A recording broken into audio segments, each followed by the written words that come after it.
In this video, I'm going to talk about the only 9 features that you should care about when it comes to this bad boy here, the iPhone 15 Pro Max. I'm just going to preface this video with this, and it might be controversial, right? USB-C is not one of these features that we should care about. I know everyone is going crazy about it on YouTube, but I just think it's a bit mid. And I'll also share some features, more of a rant if I'm honest, that you shouldn't care about like at all, despite how much Apple marketing will try to convince you otherwise. I'm Alex and I do down to earth tech videos. First, for me, probably one of the best features on the iPhone 15, which is going to be the new frame. Now, the rounded corners, apparently we might get a brushed titanium frame as well. That would be amazing if we did, because it's something that I've been looking forward to, I don't know, since the 12 Pro Max when these first rumors came out, but we shall see. And look, I've been buying the bigger models since the XS Max or 7S, whatever it was, the bigger iPhone. But the 14 Pro Max for me, it became too heavy. And after a while, I mean, especially if you're doing something like playing a game for 30 minutes or browsing socials, I just thought it got really uncomfortable to the point where it was a key decision factor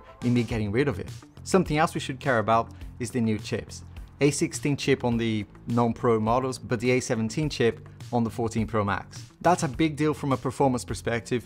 I'm kind of hoping that this processor will enable, better apps and obviously iOS 17 to have more features. But that doesn't always happen with Apple. Sometimes you get the best hardware, not necessarily the best software. But that jump from 5 nanometers to 3 nanometers should mean much better performance and better battery performance as well. I'm not saying the 14 Pro Max was terrible with battery. I mean, it was already pretty good.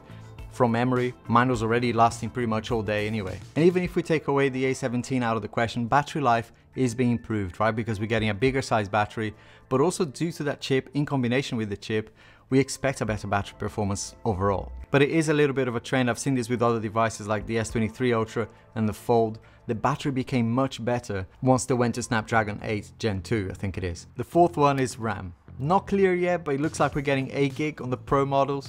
Why is this important, right? Running lots of apps at the same time is something that we all do, right? By the end of the day, we've got like 30, 40, sometimes even more apps at the same time. And I know multitasking is not something that we really do on iPhones, but it's nice to be able to switch between those apps without any lags. In my experience with the 14 Pro Max, and I don't think this was a performance issue with memory, but it's worth calling out that sometimes, it doesn't matter how much memory you've got, if the OS isn't able to manage that, then you're kind of stuck anyway. So I'm hoping for a good combination of iOS 17 and a bit more RAM so that we can have that really nice and fluid experience. Talking of fluidity, Thunderbolt speeds, right? The Pro models will get Thunderbolt 4 speeds, which is awesome. I think that's like 40 gig per second, which is really nice. Those ProRes and ProRAW files, will really become a lot easier to transfer. Trust me, I've done a few videos on ProRes and they take a lot of space. And using the lightning cable was just a nightmare. If they're short clips, sure, you can even use AirDrop to transfer it, but yeah, when Apple usually show those features, they're like, oh, you can make a professional movie with this. Yeah, good luck trying to get those files out, right? I'm not gonna rant on this just now, more on that a little bit later. But we are getting faster charging with QI2. Never been a problem for me, to be honest, as I used to charge my 14 Pro Max overnight anyway, like all my devices. And most days, it did last all day anyway, so I didn't care about that. But I do appreciate that you might be a heavier user, attending lots of online meetings, for example, on your phone, using navigation during the day, taking lots of videos and photos during the day as well, all of which will push the battery to its limits. And talking about battery performance, regardless of which iPhone model you go for, it's likely that you're gonna need a decent wall charger. This is a 300 watt charger, yeah, insane, right? This is actually Ugreen's first Nexo 300 watt GAN charger. And as you can see here, Ugreen, who is making this video possible today, have managed to pack a lot into this fairly compact design here. And that's partly thanks to this GAN technology, which means smaller size, but faster heat dissipation. Look how nice and compact this is. Really nice. It supports power delivery 3.1. And judging by how quickly I was able to charge my Fold 5, my S23 Ultra, this is gonna be a beast for the iPhone 15 Pro Max as well. You can actually fast charge 5 devices at once, 4 via USB-C using this ports here, and 1 via USB Type-A. On these USB-C ports here, you get 100 watt output, and on the top one here, you get 140 watt output. And you know that Apple is going to try and make us buy a new cable for the iPhone, right? Well, the Nexo comes with a superb USB-C cable measuring 1.5 meters, top quality material, yes, braided as well, very durable. And just to give you an idea of the power here, it will charge my M1 Max MacBook Pro from 0 to 56% within 30 minutes. That is pretty much a game changer. I love how smart it looks too, lovely rounded design here. This will fit perfectly on any setup. There's a link in the description for you, or if you're watching from a TV, just pause the video here and scan the QR code here. Right, let's get into the camera changes now. 48 megapixel sensor on the non-Pro models, great. Gotta give it to Apple, right? Quality of photos, bigger sensor, usually means better detail, better depth of field, you know, low light portrait. I think that's gonna be awesome for the non-Pro models to get a 48 megapixel sensor. I'll rant about this later. On the Pro Max, we're also getting a Sony sensor, like a 1-inch sensor, which is like, for me, this is big news and probably bigger than the leakers out there realize. But if you're a photographer, you know that a bigger sensor is gonna mean a lot more detail, a lot better photos, right? So this could make or break, I think anyway, the iPhone 15 Pro Max. A 1-inch sensor on a smartphone is gonna come with a lot of expectations. Which brings me to the Periscope zoom module. It's all right, don't worry, it's fine. I'm not ditching you yet. I promise. This I'm actually excited about, to be honest. Not only because we're finally getting decent zoom on an iPhone, but because of the Apple way of doing things. They are late to the party with lots of features, sometimes 2-3 years. Like, you remember 120Hz display, right? The ProMotion. Took ages to get it, but when they did it, it was amazing. So yeah, they're usually on the money and end up surpassing expectations. I'm really hopeful on that one because, you know, the S23 Ultra has this feature and I never thought much of it until there's that once in every 2 months or whatever that you need it, and it's awesome to have it. Sure, it's a gimmick at times, you know, when people trying to get photos of the moon and whatever, but you might be at a concert or somewhere interesting and you spot something far in the distance. It's really nice to get a picture that doesn't look like it was made with a potato.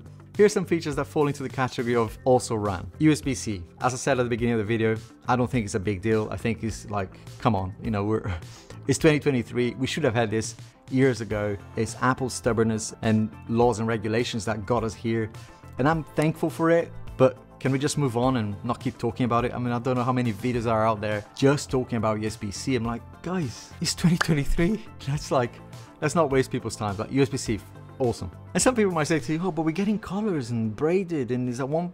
It's like, I even did a skit about this. 1.5 meters long, braided, matching colors. Thinner bezels is something else that's like, okay, great, you know, we can see more of the screen, fantastic.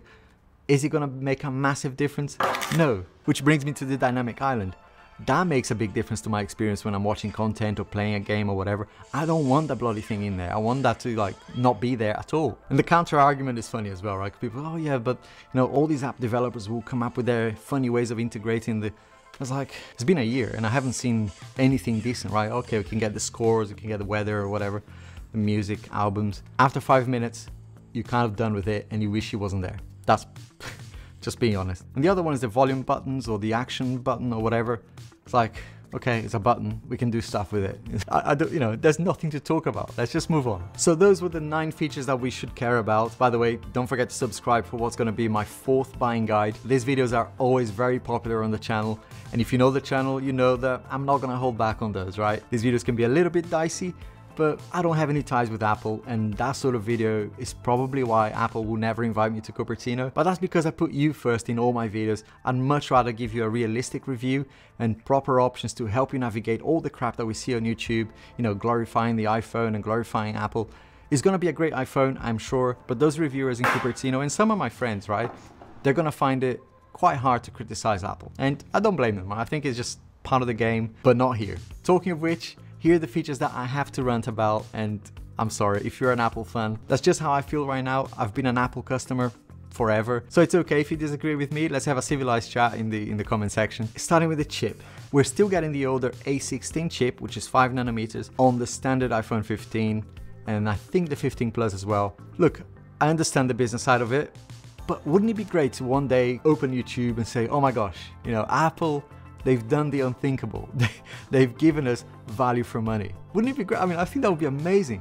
Say, right, Apple has given us, the people who can't afford the 15 Pro Max, the ability to experience a bit of a, you know, just give us a little bit more for our money. That would be amazing. Anyway, I can dream, right? The other one is randomized access memory, aka RAM. According to rumors, we could still be stuck with 6 gig RAM, which would be like, really? But anyway, I hope that's not true. But even if we do get 8 gig RAM, I can feel my blood boiling here. It's pretty hot today, but I can feel like, we need more. You know, it's 2023. If anyone says that 8 gig is enough, no, it's not. You might say, you know, what are you gonna do with more RAM? I don't know, you have a point. But that tells me that Apple are just not interested in allowing the iPhone to be more capable. Let's play this out for a minute, right? Let's say in a year's time, Stage Manager comes to the iPhone. Why wouldn't it, right? It could be. I would personally love that, even though I don't use it every day, and that's the same with Dex, for example, on Samsung. But I love when I do use it, and I love to have the ability. And it's one of those things that I love bragging about, being perfectly honest here. But if we're just getting 8 gigs, it does mean we're going to have a limitation, right? That's a finite number. It would be nice to get maybe 12 gig. Talking of which, and I'll cover this a lot in my buying guide, but the 2 terabytes on a phone, I don't care if it's Apple or anybody else, to be honest, but this is a massive cash cow for me when it comes to storage. And I strongly recommend you to be very, very careful when picking your storage size. Please, the marketing is always going to be very persuasive. They're going to try and tell you that you need 1 terabyte, 2 terabyte. I think it's insane. Even if you are shooting ProRes and ProRAW, doing all those professional type things, use cloud storage. Get the thing off the phone, unless it makes perfect sense for you from a convenience perspective. If you're a professional, right? If you're making money out of your phone, then absolutely, it's not even a question, right? It's something that within 2 clients, you're gonna make that money back, and your convenience will come first. The ability to make more money will come first. But for us regular users, yes, I do include myself in that, even though I use it professionally. Yeah, 256, maybe 512 will be plenty. Now, this one I gotta be careful not to swear here, because nothing, not even Apple's marketing, should persuade you to believe that USB with 2.0 speed is acceptable in 2023. Even on the non-Pro models, I'm sorry, I just don't think it's right. The pragmatic side of me thinks, okay, Alex, you're being a little bit unreasonable here. There's a lot of devices that still have 2.0, but the YouTuber in me, it's like, what about, what happened to future proofing, right? These devices are meant to last years. So if you buy an iPhone 15, you could be here in 2028 saying, my phone still has USB 2.0. And that just doesn't sit right with me. Now, Thunderbolt cables. I think this one is just petty for me. So if you want the best speeds and length on USB-C cables, you're gonna have to buy faster and longer cables separately. I nearly swore then. I think that's mental. And not just because they're making this video possible today, but I'd rather buy anyone else's cable like the Ugreen here, just out of principle. As I mentioned earlier, today's sponsors, they have a fantastic option for fast charging, and it comes with a 1.5 meter braided cable as well. You can charge 240 watts on this cable, so you can use it not only for the iPhone 15 Pro Max, but with larger devices too, like I'm doing here on my 16-inch M1 Max MacBook Pro. Now, a little rant about the camera features, right? Let's have a little game here, use our imagination a little bit here, right? Let's pretend we're in the Apple decision-making meeting where they're kind of making these decisions, right? Someone will go, right, guys, how about we give 48 megapixels to the iPhone 15 and 15 Plus? Everyone will go, yeah, that's awesome, brilliant, But there's gonna be someone in that meeting going, disable ProRes and ProRAW. Everyone's going, why? Why, what? And someone will go, well, that's just the Apple way, right? We need to get people to upgrade to the Pro if they want that feature. And I know everyone does this to a certain extent, right? Every brand is the same. But I think it's almost cruel, right? We're giving the customer the hardware capability, but we're disabling the feature via software. I mean, let me know if I'm misreading this one, but if that's the case, I just think it's just insane. And the same goes for Periscope, right? We're only getting that on the Pro Max, and I've said enough about that. I'm not even gonna mention the stupid colors. Someone might say, yeah, they're luxurious. Look, I bought every single iPhone since the first one. I'm not just hating on it. There are, as I said at the beginning of the video, there are things here that I really love about it, and I'm excited for it. And deep down as a customer, I really want it to be the best smartphone in the market. But I don't know, I just miss the days when, there used to be no compromises, and the iPhone launch was one of those things that, was the highlight of the year for most tech enthusiasts, whether you were Apple customer or not, you looked forward to the iPhone launch. I'll talk about the best options, pricing, recommendations once the iPhone is launched. So stay tuned for that. I am ordering the 15 Pro Max for what it's worth. So I'll see you soon.